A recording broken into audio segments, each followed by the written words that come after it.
So the third time last 4 games you guys have double-digit second-half lead, even fourth quarter, and can't close. What to you is there thematically that's gone on in these games that you guys haven't been able to finish? Yeah, I mean, I think that we haven't shown a killer instinct yet, and that's we have had a tendency to relax in those moments instead of, for lack of a better term, go for the kill, right?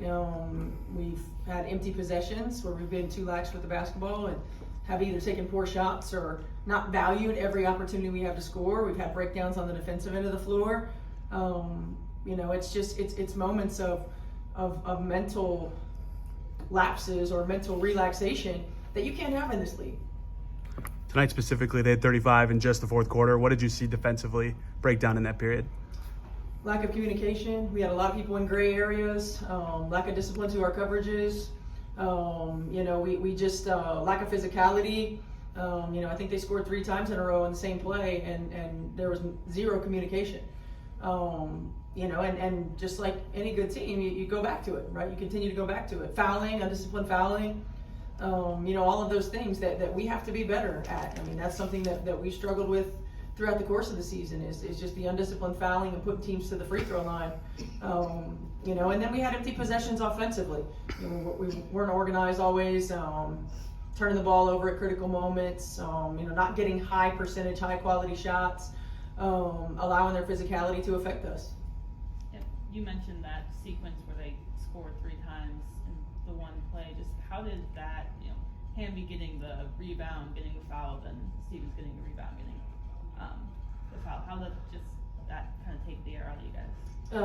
Well, those are 2 different things. The 3 times that they scored on the cross screen with Azrae Stevens was more about our execution to coverage. The offensive rebounds did, and part of that's on me. I should have had a big in there to make sure that we were rebounding on the free throw line. But just attention to detail, right? Making sure that we're pushing back. You can't just be in front of someone and try to jump up and get a rebound and expect to get a call. There's got to be a level of physicality that we have to box out. We have to push them back. If I remember correctly, I think Hamby's was off of a missed shot. We were in a rotation, and we got to be disciplined to finish plays. Stephanie, you've been dealing with a lot of different lineup changes throughout the season. How do you maintain a certain level of consistency throughout all of that with, like you said, hard play and execution, things of that nature? Well, with the injuries particularly, you can't really maintain a consistent rotation. So, it's just something that we're not necessarily always reinventing the wheel.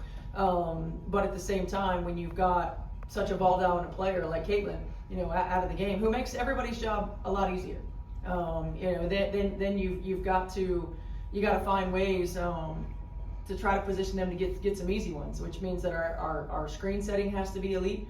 Our ability to keep spacing and be slow into and quick out of screening actions. The gaps close a lot quicker, so our decision making has to be better. And the ball's got to move. I felt like the ball got stuck. We held it a lot. We kept it on one side of the floor a lot. We didn't really make them work side to side defensively. You mentioned that killer instinct. How much does that even go back to that second quarter? I think they went 9 minutes without scoring, and I think the lead was just like 4 at that point. And then to the other part, though, I think 11 first half steals. What did you like about the intensity on that end? Yeah, I think after they punched us in the mouth, we responded defensively and we were able to get out in transition and get some easy buckets. We've got to continue to do that, and we don't always have to get offense from our defense, but it starts our break. It allows us to get out and to do what we want to do. Now, we don't run quite as much without Caitlin on the floor, but we still need to be able to and get out and get some easy ones. But yeah, I think that period where they went like 9 straight and we only scored 5 points. We've got to be able to take advantage right there. And sometimes it's not always taking the first shot. It's making sure we get the best shot. It's making the defense guard multiple actions. I felt like during that stretch, we either turned it over or we took quick ones that were maybe contested ones. It's an area of growth for our team, and it has been. And we got to find a way to flip the switch and be able to approach every single possession for 40 minutes with an intention and with an intensity and sense of urgency. You're up by 10 points right at the beginning of the fourth quarter. Was there a sense at all that you could make a difference there, pull away a little bit, or that you might have the things were going the way you wanted them to, and that would not end up this way. Yeah, I mean, I think that's a challenge for our group, is when we do get up double digits, we've got to be able to put teams away. And what does that look like? Being able to manage the game offensively, being able to dig in and get stops defensively. Number one on our scouting report was protecting the paint, and they 42 points in the paint. That's not good enough.